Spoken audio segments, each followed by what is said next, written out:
आदाब नाजरीन, INT today news में आपका खैर मकदम है। पेश है ये ख़ास खबर ख़ास आपके लिए। अगर आपने हमारे चैनल को सब्सक्राइब नहीं किया है तो आपको यहाँ सब्सक्राइब बटन दिख रहा है, उसे क्लिक करिए और सब्सक्राइब कीजिए और साथ ही साथ बेल आइकॉन को भी क्लिक करिएगा, जिससे कि आपको ताज़ा अपडेट मिलते रहें।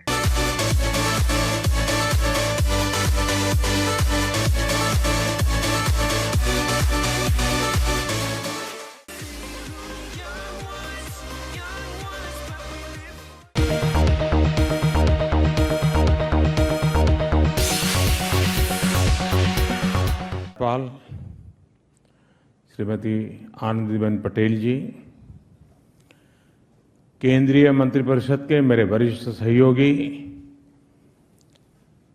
और इसी धरती के प्रतिनिधि श्रीमान राजनाथ सिंह जी, यहाँ के यशस्वी मुख्यमंत्री श्रीमान योगी आदित्यनाथ जी, उप मुख्यमंत्री केशव प्रसाद जी, दिनेश शर्मा जी, विधानसभा के अध्यक्ष महोदय श्रीमान नारायण दीक्षित जी, यूपी सरकार के मंत्रीगण, यूपी के सांसदगण और उपस्थित देवी और सज्जनों, लखनऊ के सांसद ने मेरा स्वागत किया,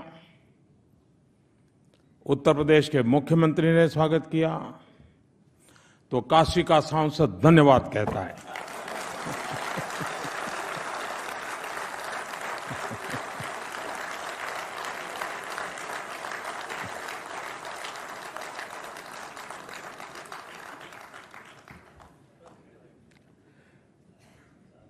आज मेरा सौभाग्य है कि महत्वपूर्ण दूसरे कार्यक्रम में मुझे आने का अवसर मिला है और दोनों कार्यक्रम में मुझे अटल बिहारी वाजपेयी जी को वंदन करने का, उनके विजन को सम्मान करने का अवसर प्राप्त हुआ है। यहां आने से पूर्व मैं दिल्ली में अटल जल योजना का शुभारंभ कर रहा था। 6,000 करोड़ रुपए की इस योजना के तहत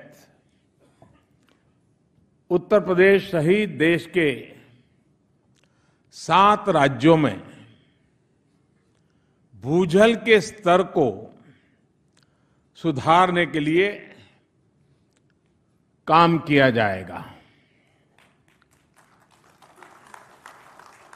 इसके साथ ही आज हिमाचल को लद्दाख से जोड़ने वाली रोहतांग सुरंग का नाम अटल टनल के नाम पर किया गया है। ये भी संयोग है कि आज सुशासन दिवस के रूप में जब हम मना रहे हैं, तब यूपी का शासन जिस भवन से चलता है, वहां अटल जी की प्रतिमा का अनावरण किया गया है। उनकी ये भव्य प्रतिमा लोक भवन में कार्य करने वाले लोगों को सुशासन की, लोक सेवा की निरंतर प्रेरणा देती रहेगी। साथियों, इसके अलावा अटल जी को समर्पित अटल मेडिकल यूनिवर्सिटी का शिलान्यास किया गया है, जो लखनऊ बरसों तक अटल जी की कर्मभूमि रहा, अटल जी की संसदीय सीट रही हो और वहां आकर शिक्षा से जुड़े, स्वास्थ्य से जुड़े संस्थान का शिलान्यास करना, जिसको भी अवसर मिलेगा वो जीवन में इसे अपना सौभाग्य मानेगा, मेरे लिए भी आज ये सौभाग्य की पल है। जब अटल जी यहां से सांसद थे, तब उन्होंने यहां विकास की अनेक परियोजनाओं पर काम शुरू करवाया था। रिंग रोड का काम हो, पुराने लखनऊ में ड्रेनेज सिस्टम हो, यहां के एयरपोर्ट का आधुनिकीकरण हो, वाल्मीकि आंबेडकर आवास योजना हो, बायोटेक पार्क हो, लखनऊ को नई पहचान देने वाले सैकड़ों काम अटल जी ने किए थे। अब सांसद के तौर पर श्रीमान राजनाथ जी इस विरासत को संभाल रहे हैं, संवार भी रहे हैं। साथियों, अटल जी कहते थे कि जीवन को टुकड़ों में नहीं देखा जा सकता, उसको समग्रता में देखना होगा। ये बात सरकार के लिए भी उतनी ही सत्य है और गुड गवर्नेंस के लिए भी, सुशासन के लिए भी यही उपयुक्त मानदंड है। सुशासन भी तभी तक संभव नहीं है जब तक हम समस्याओं को संपूर्णता में, समग्रता में न सोचेंगे, न उसे सुलझाने का प्रयास करेंगे। मुझे संतोष है कि योगी जी की सरकार भी समग्रता की इस सोच को साकार करने का भरसक प्रयास कर रही है। अटल मेडिकल यूनिवर्सिटी उसी सोच को परिलक्षित करती है। ये यूनिवर्सिटी यूपी में मेडिकल की पढ़ाई और उसको समग्रता देगी, संपूर्णता देगी और पाठ्यक्रम से लेकर के परीक्षा तक इसमें एक सूत्रता होगी, एक रूपता होगी और स्वाभाविक एकात्म भाव होगा। मेडिकल कॉलेज हो, डेंटल कॉलेज हो, पैरामेडिकल कॉलेज हो, नर्सिंग हो, चिकित्सा से जुड़े हर कोर्स, हर डिग्री को देखकर और इसी की देखरेख में ये विश्वविद्यालय इस सारी व्यवस्थाओं को, विधाओं को आगे बढ़ाएगी। सरकारी हो, अर्ध सरकारी हो या निजी मेडिकल संस्थान हो, सभी की एफिलिएशन इसी यूनिवर्सिटी से अब होने वाली है। एक समान शैक्षणिक सत्र कैलेंडर लागू होगा, परीक्षाएं तय समय पर होगी, पारदर्शी तरीके से होगी। इस यूनिवर्सिटी के बनने से यूपी में मेडिकल की पढ़ाई की क्वालिटी में और भी सुधार आने वाला है। साथियों, यूपी सहित पूरे देश के हेल्थ सेक्टर के विकास के लिए हमारा विजन और डायरेक्शन दोनों पहले ही दिन से स्पष्ट रहा है। स्वास्थ्य के साथ साथ इससे जुड़ी सुविधाओं में सुधार पर भी हमने ध्यान केंद्रित किया है। हेल्थ सेक्टर के लिए सरकार का रोड मैप है। पहला, प्रिवेंटिव हेल्थ केयर, उस पर बल दिया जाए। दूसरा, अफोर्डेबल हेल्थ केयर, इसका जितना ज्यादा विस्तार हो प्रयास किया जाए। तीसरा, सप्लाई साइड इंटरवेंशंस, यानी इस सेक्टर की हर डिमांड को देखते हुए सप्लाई को सुनिश्चित करना। और चौथा, मिशन मोड इंटरवेंशन, यानी स्वास्थ्य से जुड़ी योजनाओं को मिशन मोड पर चलाना। आप सरकार की तमाम योजनाओं को देखेंगे तो वो इसी राह से गुजरती हैं, इसी मैप पर आगे बढ़ती है। साथियों, बीमारी पर होने वाले खर्च को बचाने का सबसे आसान तरीका है कि बीमार होने से ही बचा जाए। यही प्रिवेंटिव हेल्थ केयर है और इसके लिए जितना ज्यादा प्रमाण में हम लोगों को जागरूक करेंगे, जागरूकता होगी, जितना ज्यादा सामान्य मानवीय इसे लेकर गंभीर होंगे, उतना ही उनमें इम्यूनिटी बढ़ेगी, शरीर स्वस्थ होगा। स्वच्छ भारत एक प्रकार से अगर प्रिवेंटिव हेल्थ केयर का बड़ा अभियान है, तो योग भी प्रिवेंटिव हेल्थ केयर के लिए जीरो कॉस्ट हेल्थ केयर है। उज्ज्वला योजना से धुएं से माताओं को मुक्ति दिलाना, ये भी प्रिवेंटिव हेल्थ केयर का काम है। तो दूसरी तरफ देश के हर नागरिक को फिट इंडिया मूवमेंट का हिस्सा बना करके उसको भी फिट रहने के लिए प्रेरित करना। इसके साथ साथ आयुर्वेद को बढ़ावा देना, क्योंकि आजकल होलिस्टिक हेल्थ केयर की मांग बढ़ती चली जा रही है। हर कोई साइड इफेक्ट से बचना चाहता है और उसमें आयुष, आयुर्वेद ये बहुत बड़ी भूमिका अदा कर सकते हैं। तो ऐसे हर पहल बीमारियों की रोकथाम में अपना अहम योगदान दे रही है। प्रिवेंटिव हेल्थ केयर के लिए हम जितना बल दें, उतना हेल्थ सेक्टर के लिए हमारी चिंताएं कम होती जाती है।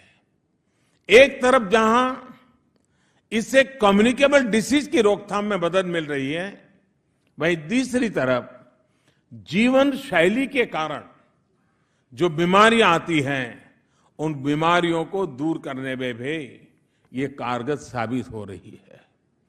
साथियों, प्रिवेंटिव हेल्थ केयर की ही एक कड़ी है देश के ग्रामीण इलाकों में 1.25 लाख से ज्यादा वेलनेस सेंटर का निर्माण। ये सेंटर बीमारी के शुरुआती लक्षणों उसको पकड़कर शुरुआत में ही उनके इलाज में मददगार साबित होंगे। इसी तरह सरकार का विशेष जोर इम्यूनाइजेशन प्रोग्राम के विस्तार पर भी रहा है।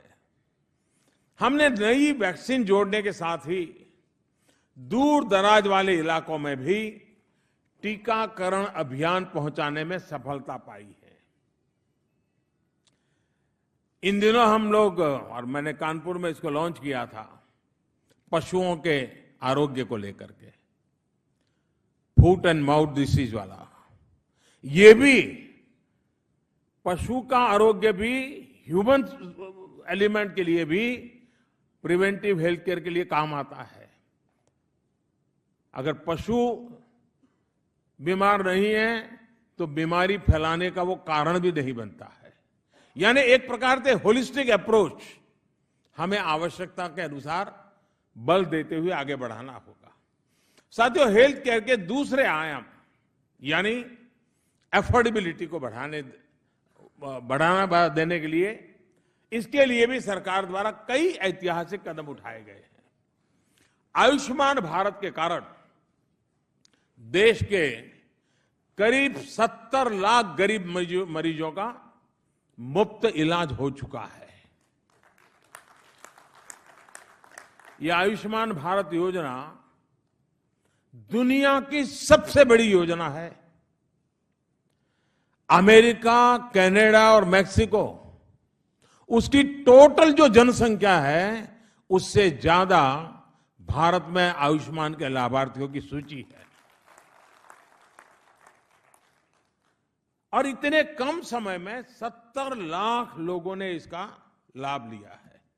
और ये वो लोग हैं जिसमें ज्यादातर ये मान करके बैठे थे कि अब मृत्यु का ही इंतजार अच्छा होगा, जितने जल्दी मौत आ जाए उतना अच्छा होगा, जितने दिन तक कष्ट झेल सकते हैं, बीमारी झेल सकते हैं, झेलते रहेंगे, लेकिन बच्चों को कर्ज में डुबो करके हेल्थ के लिए कुछ करना नहीं है, ऑपरेशन करवाना नहीं है, हार्ट की ट्रीटमेंट नहीं करवानी है, कैंसर की ट्रीटमेंट नहीं करवानी है, सब कुछ आशा छोड़ चुके थे।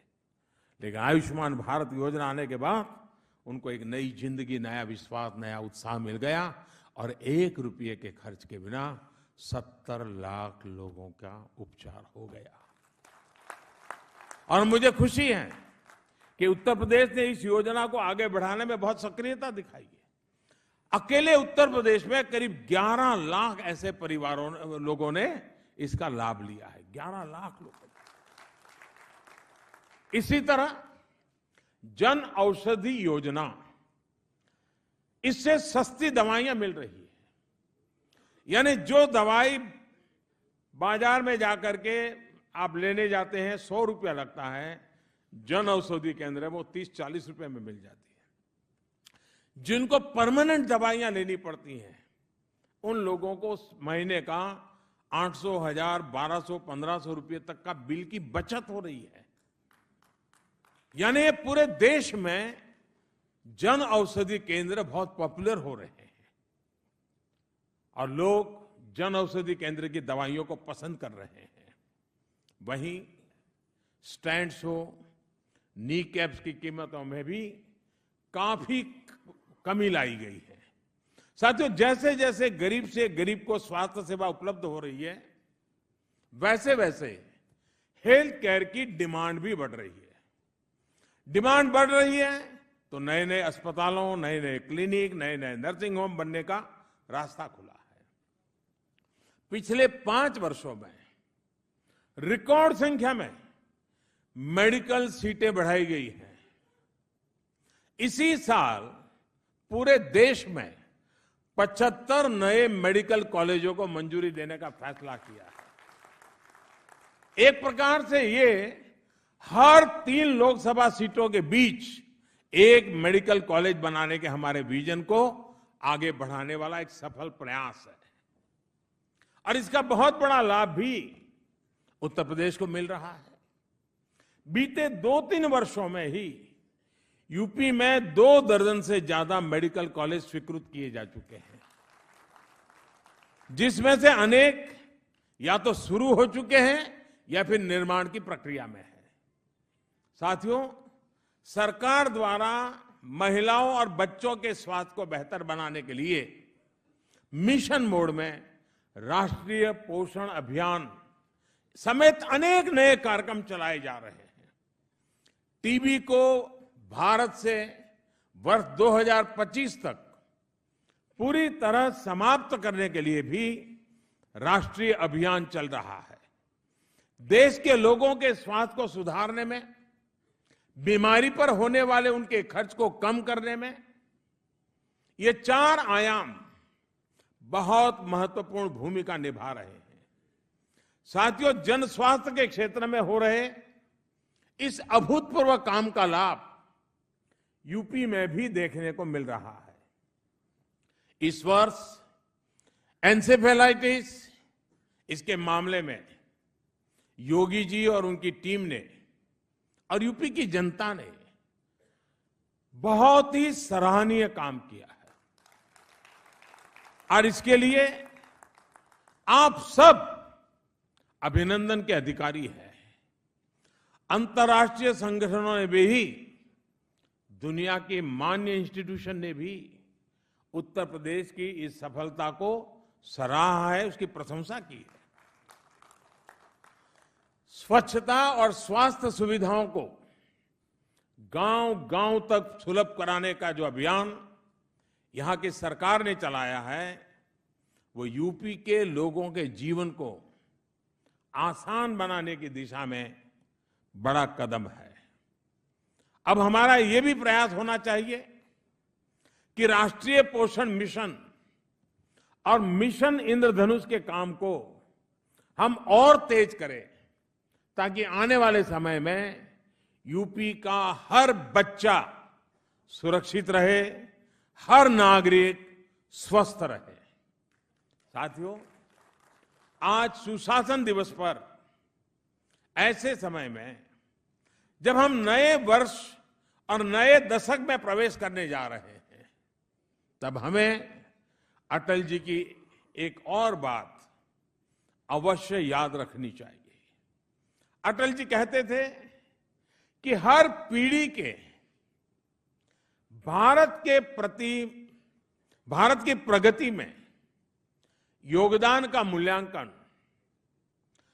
दो बातों के आधार पर होगा, और ये दोनों मानदंड हर नागरिक के लिए है। हम कोई भी काम करें, उन दोनों मानदंड को हमारे सामने रख करके करें। अटल जी ने हमें जो रास्ता दिखाया है, उन दो में पहला है, हमें जो विरासत में मिली कितनी समस्याओं को हमने सुलझाया है, ये पहला मानदंड है। विरासत में समस्याएं आई हैं, आती हैं, लेकिन हमने जो विरासत में मिली वो कितनी समस्याओं को सुलझाया है। और दूसरा, राष्ट्र के भावी विकास के लिए हमने अपने खुद के प्रयासों से, इनिशिएटिव से कितनी मजबूत नींव रखी है। साथियों, इन दोनों सवालों के आलोक में आज हम कह सकते हैं कि 2020 के साल में भारत अभूतपूर्व उपलब्धियों के साथ प्रवेश कर रहा है। हमें विरासत में जो भी सामाजिक, आर्थिक और राजनीतिक समस्याएं और चुनौतियां मिली, उनके समाधान की निरंतर हम कोशिश कर रहे हैं। आर्टिकल 370 कितनी पुरानी बीमारी थी,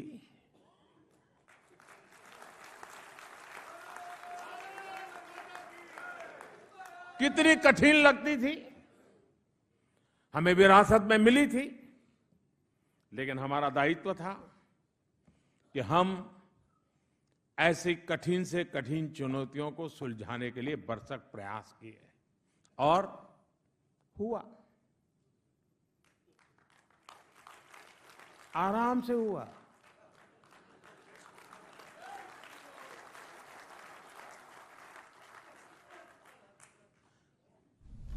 सबकी धारणाएं चूर चूर हो गई। राम जन्मभूमि का इतना पुराना मामला,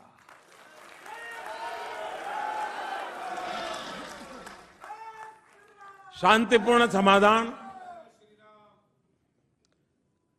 भारत आजाद हुआ, विभाजन हुआ, तब से लेकर के लाखों गरीब, उसमें भी ज्यादा दलित है, वंचित है, शोषित है, पहने कपड़े पहन करके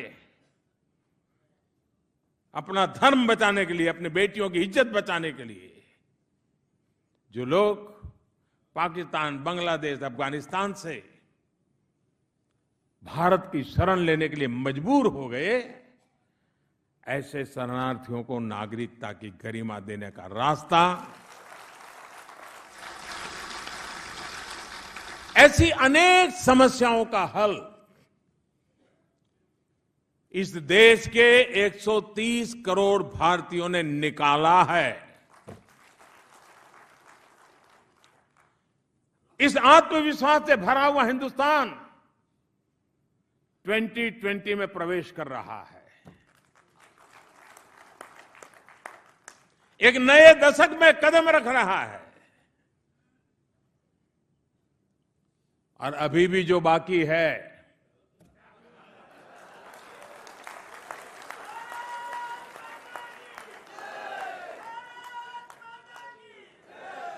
उनके समाधान के लिए भी पूरे सामर्थ्य के साथ हर भारतवासी प्रयास कर रहा है।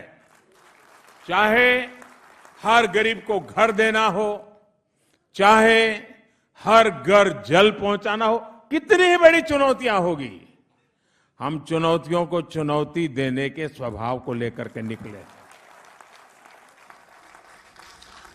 साथियों, 2014 से लेकर 2019 तक के कालखंड में हमने चुनौतियों को चुनौती देने का एक भी मौका छोड़ा नहीं। 2014 से पहले देश की आधे से अधिक आबादी के पास शौचालय नहीं था। अब शौचालय पहुंच चुका है। करोड़ों गरीब परिवार, हमारी माताएं बहनें रसोई घर में धुएं में जिंदगी गुजारती थी। अब हर घर तक गैस पहुंच रही है। हजारों गांव, हजारों परिवार अंधेरे में जिंदगी गुजारने के लिए मजबूर थे, अब उनके घर में बिजली पहुंच रही है। आधे से ज्यादा आबादी बैंक से दूर थी, उसके लिए बैंकों के दरवाजे खोले हैं। करोड़ों गरीब परिवार के पास अपना घर नहीं था, करीब 2 करोड़ गरीब परिवारों के घर बन चुके हैं। 2022 तक हर गरीब जो बेघर है उसको अपना पक्का घर देने के लिए काम तेजी से चल रहा है। गांव गांव तक सड़क पहुंचाने का काम, रेलवे कनेक्टिविटी पहुंचाने का काम तेजी से चल रहा है और साल 2024 तक हर घर जल पहुंचाने के संकल्प को सिद्ध करने के लिए भी हम पूरी तत्परता के साथ जुट चुके हैं। यही समाधान न्यू इंडिया की प्रगति के लिए ठोस नींव तैयार कर रहे हैं। इसी ठोस नींव पर हम $5 ट्रिलियन इकोनॉमी, $5 ट्रिलियन की अर्थव्यवस्था के संकल्प को सिद्ध करने के लिए एड़ी चोटी का जोर लगाते हुए देश को साथ लेकर के आगे बढ़ रहे हैं, ताकि करोड़ों भारतवासियों का जीवन स्तर ऊपर उठे, गरीब से गरीब को भी गरिमा और सम्मान का जीवन मिले। साथियों, यही तो सुशासन है, यही तो सुराज है जिसकी कल्पना अटल बिहारी वाजपेयी जी और महामना मालवीय जी सहित तमाम राष्ट्र निर्माताओं ने की थी। हमारी सरकार के लिए सुशासन का अर्थ है सुनवाई सबकी हो, सुविधा हर नागरिक तक पहुंचे, सुअवसर हर भारतीय को मिले, सुरक्षा हर देशवासी अनुभव करे और सुलभता सरकार के हर तंत्र की को सुनिश्चित करनी है। हमारे लिए सुशासन का एक ही मंत्र है, सबका साथ, सबका विकास और सबका विश्वास। इसी भाव और स्वभाव के साथ हम सब जुटे हुए हैं। साथियों, हमारा ये निरंतर प्रयास रहा है कि सरकार से सत्ता सुख को निकालकर सेवा के संस्कार गढ़े जाएं। ये तभी संभव है जब सामान्य मानवी के जीवन में सरकार का दखल जितना कम हो, कम करने का प्रयास करना चाहिए।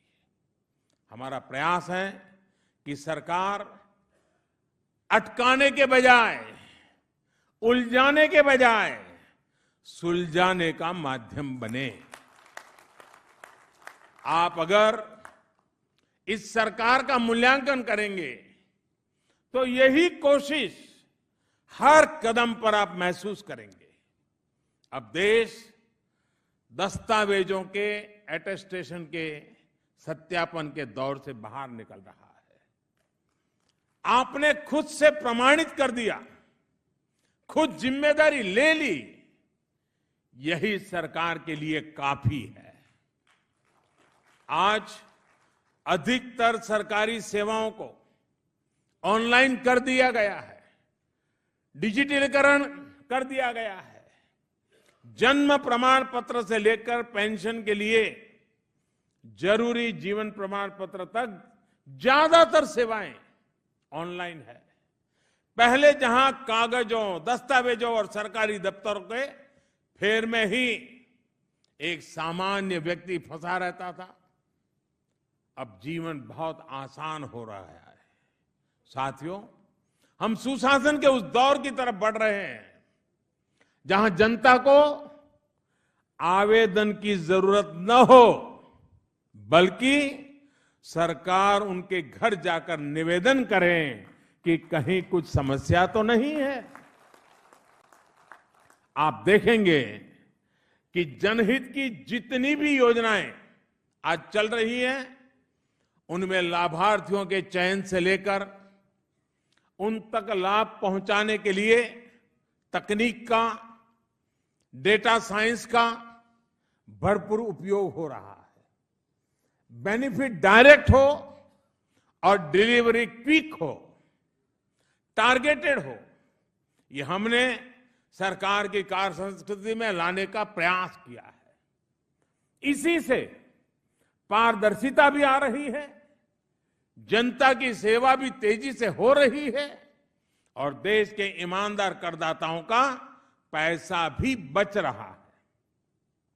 साथियों, आज अटल सिद्धि की इस धरती से मैं यूपी के युवा साथियों को, यहां के हर नागरिक को एक और आग्रह करने आया हूं।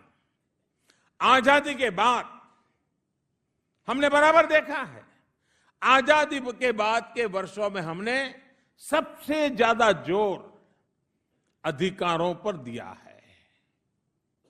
लेकिन अब जब हम आजादी के 75 साल की ओर बढ़ रहे हैं, आजादी के दीवानों के सपनों को आज अगर हम तोलते हैं तो समय की मांग है कि अब तक भले हमने अधिकारों पर बल दिया हो, लेकिन अब वक्त की मांग है कि हमें अपने कर्तव्यों, अपने दायित्वों पर भी उतना ही बल देना है। ये बात मैं इसलिए कह रहा हूं क्योंकि यूपी में जिस तरह कुछ लोगों ने विरोध प्रदर्शन के नाम पर हिंसा की, सरकारी संपत्ति को नुकसान पहुंचाया, वो अपने घर में बैठ करके एक बार खुद को सवाल पूछे, क्या उनका ये रास्ता सही था? उनकी प्रवृत्ति योग्य थी? ये जो कुछ जलाया गया, बर्बाद किया गया, क्या वो उनके बच्चों को काम आने वाला नहीं था? इस प्रदर्शन में, हिंसा में जिन लोगों की मृत्यु हुई, जो सामान्य नागरिक जख्मी हुए, जो पुलिस वाले जख्मी हुए, उनके और उनके परिवार के लोगों के प्रति पल भर हम सोचे क्या बीतती होगी। और इसलिए मैं आग्रह करूंगा कि झूठी अफवाहों में आकर हिंसा करने वालों को, सरकारी संपत्ति तोड़ने वालों को मैं बहुत आग्रह से कहना चाहूंगा कि बेहतर सड़क, बेहतर ट्रांसपोर्ट सिस्टम, उत्तम सीवर लाइन नागरिकों का हक है, तो इसको सुरक्षित रखना, साफ सुथरा रखना भी तो नागरिकों का दायित्व है। हक और दायित्व को हमें साथ साथ और हमेशा याद रखना है। उत्तम शिक्षा, सुलभ शिक्षा हमारा हक है, लेकिन शिक्षा के संस्थानों की सुरक्षा, शिक्षकों का सम्मान, ये हमारा दायित्व भी है। चिकित्सा सुविधा हमारा हक है, लेकिन डॉक्टरों का सहयोग और सम्मान करना हमारा दायित्व भी है। सुरक्षित माहौल मिलना हमारा हक है, लेकिन सुरक्षा के लिए जिम्मेदार पुलिस तंत्र के काम को सम्मान देना ये हर नागरिक का दायित्व है। हक की एक मर्यादा है, दायरा है, उसका एक दायरा है, सीमा है, लेकिन दायित्व की, कर्तव्य की भावना बहुत ही व्यापक है। साथियों, ये भावना नागरिकों के साथ साथ सरकार के लिए, सरकार के हर तंत्र के लिए भी उतनी ही जरूरी है। सरकार का दायित्व है यह है कि वो 5 साल के लिए नहीं, बल्कि 5 पीढ़ियों को ध्यान में रखते हुए अपना काम करने की आदत बनाए। मुझे संतोष है कि यूपी सरकार अपने इस दायित्व को निभाने का भरपूर प्रयास कर रही है। हम अपना दायित्व निभाएं, अपने लक्ष्यों को प्राप्त करें, यही सुशासन और यही आज का दिवस अटल जी को स्मरण करते हुए हम लोगों का संकल्प होना चाहिए। यही जनता की अपेक्षा है, यही अटल बिहारी वाजपेयी की हम सबको शिक्षा है।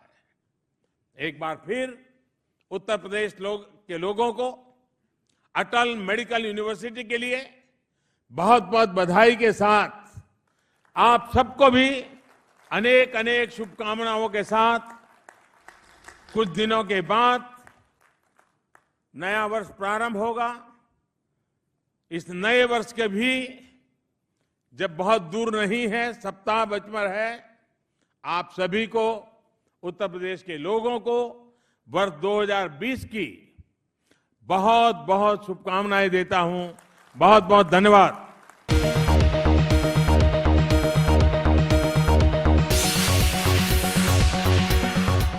अगर आपने हमारे चैनल को सब्सक्राइब नहीं किया है तो आपको यहाँ सब्सक्राइब बटन दिख रहा है, उसे क्लिक करिए और सब्सक्राइब कीजिए और साथ ही साथ बेल आइकॉन को भी क्लिक करिएगा, जिससे कि आपको ताजा अपडेट मिलते रहें।